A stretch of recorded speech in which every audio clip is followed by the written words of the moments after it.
Hello students, this video lecture is on operating system for BE 4th SEM CSE student by Miss Neelam Sharma, Assistant Professor CSE Department। उसके previous video lecture में हमने देखा था कि जो multi programming है हमारा continuous memory allocation का, वो दो टाइप से होता है। पहला है आपका फिक्स साइज़ पार्टीशनिंग और दूसरा आपका variable size partitioning.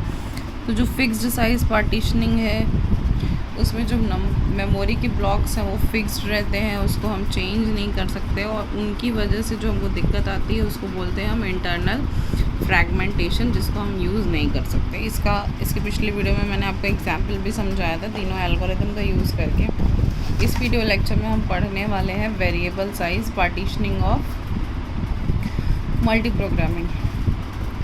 This scheme is free for the limitations encountered in case of fixed size partitioning। ये जो वेरिएबल साइज़ पार्टीशनिंग है, तो जो भी फिक्स्ड साइज़ में दिक्कत आ रही थी उससे ऊपर है ये, उससे हमको फ्री करा देती है। कैसे? Initially the entire available memory is treated as single portion. हम मेमोरी ब्लॉक्स बनाते ही नहीं हैं। अगर हमारे पास ऐसा कोई मेमोरी स्पेस है तो हम उसको एक सिंगल पार्टीशन के रूप में लेके चलते हैं।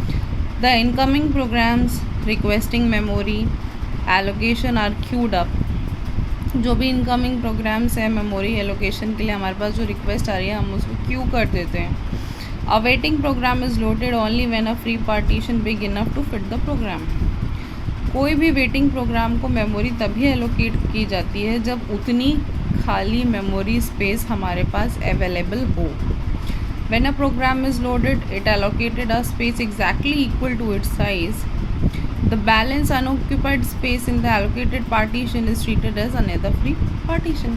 वो सबसे पहले क्या होता है कि पूरी मेमोरी को हम एक वेरिएबल साइज पार्टीशनिंग में एक पूरी मेमोरी को एक ही ब्लॉक समझते हैं।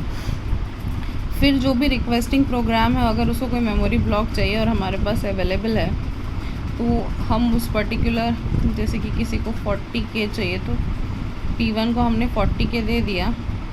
अब मान लीजिए ये पूरा ब्लॉक 500 का था, तो बाकी का जो है 460 वो फ्री है स्पेस है, तो वो बाकी के प्रोग्राम्स को हम ऑक्यूपाई करने के लिए दे सकते हैं। ये भी हम फ्री पार्टीशन के रूप में ट्रीट करेंगे। When a process terminates it releases the partition occupied।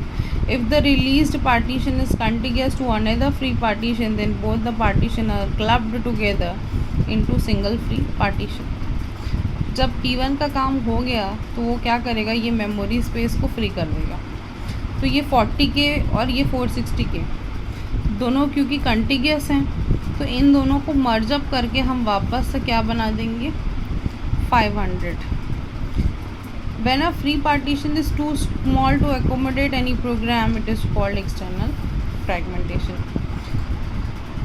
Variable partition में अगर ऐसा कोई मेमोरी ब्लॉक है जो इतना छोटा है कि किसी भी प्रोसेस को ऑक्यूपाई नहीं कर सकता, उस स्थिति में उस पोर्शन को हम बोलते हैं external fragmentation,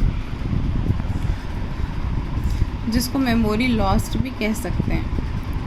There may exist more than one fragment lost due to external fragmentation। These fragments can be joined together by using compaction। हमने देखा था कि फिक्स्ड साइज पार्टीशन में हमको इंटरनल फ्रैगमेंटेशन देखना पड़ रहा था, और वेरिएबल साइज पार्टीशन में जो दिक्कत आ रही है उसको हम बोलते हैं एक्सटर्नल फ्रैगमेंटेशन।